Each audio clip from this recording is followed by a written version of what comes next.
Hi friends, welcome to my channel పిట్ట కథలు. ఒక అందమైన చిన్న గ్రామం, పచ్చని పొలాలు, చుట్టూ చెట్లు, మధ్యలో చిన్న ఇల్లు. ఆ గ్రామంలో రాము అనే ఒక బాలుడు ఉండేవాడు. రాము చాలా మంచివాడు. అతను అందరికీ సహాయం చేసేవాడు, తల్లిదండ్రులను గౌరవించేవాడు. కానీ అతనికి ఒక లోపం ఉండేది. చిన్న విషయం జరిగిన వెంటనే కోపం వచ్చేది. ఒకరోజు ఉదయం రాము తండ్రి అతన్ని పిలిచాడు. ఇలా రా రాము అని. రాము పరిగెత్తుకుంటూ వచ్చాడు. వచ్చి చెప్పండి నానా అని అడిగాడు. తండ్రి ఒక ఆవుని చూపించి ఇలా అన్నాడు. ఇది మనకి చాలా విలువైనది. ఇది మన కుటుంబానికి ఆహారం ఇస్తుంది. నువ్వు ప్రతిరోజు దానికి నీళ్లు పోసి పచ్చగడ్డి పెట్టి ప్రేమగా చూసుకోవాలి. రాము ఆనందంగా అన్నాడు. సరే నాన్న, నేను బాగా చూసుకుంటాను. రోజులు గడుస్తున్నాయి. రాము ఆవుతో ఆడుకుంటున్నాడు. దాన్ని ప్రేమగా చూసుకుంటూ ఉండేవాడు. ఆవు కూడా రాముని చూసి సంతోషంగా ఉండేది. కానీ ఒకరోజు రాము తన స్నేహితులతో ఆడుకుంటున్నాడు. ఆడుతుండగా చిన్న గొడవ జరిగింది. రాముకి చాలా కోపం వచ్చింది.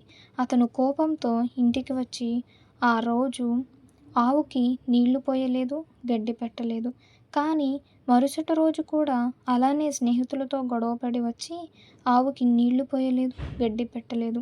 2 రోజులు, 3 రోజులు ఆవు నీళ్లు లేక బలహీనంగా మారింది. దాని కళ్ళల్లో బాధ కనిపించింది. ఒకరోజు తండ్రి గమనించాడు, ఆవు చాలా వీక్గా ఉందని.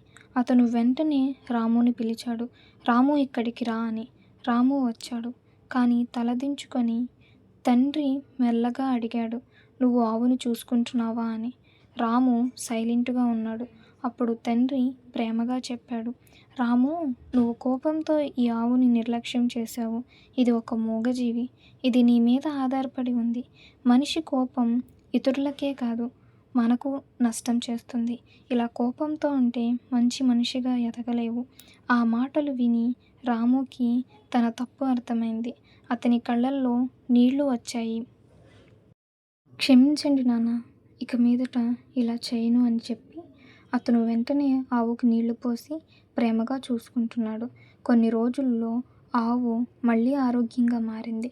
ఆ రోజు నుంచి రాము తన కోపాన్ని నియంత్రించుకోవడం నేర్చుకున్నాడు. అతను మరింత మంచి వ్యక్తిగా మారాడు. పిల్లలు తప్పు చేస్తే వెంటనే కోప్పడడం, పిల్లల్ని దూరం పెట్టడం కాదు పేరెంట్స్ చేయాల్సింది. పిల్లలకి ఆ తప్పు చేస్తే ఎంత నష్టం జరుగుతుందో వాళ్ళకి అర్థమయ్యే రీతిలో చెప్తే పిల్లలు అర్థం చేసుకొని ఆ తప్పును మళ్ళీ చేయకుండా ఉంటారు. ఈ కథలో రాము వాళ్ళ తండ్రి రాము మీద కోప్పడకుండా ప్రేమగా అతనికి కోపం వల్ల వచ్చే నష్టాన్ని అర్థమయ్యేలా చెప్పాడు. కాబట్టి రాము తన కోపంని తగ్గించుకున్నాడు. ఇది ఈరోజు కథ. మరో వీడియోలో మరో కొత్త కథతో కలుద్దాం.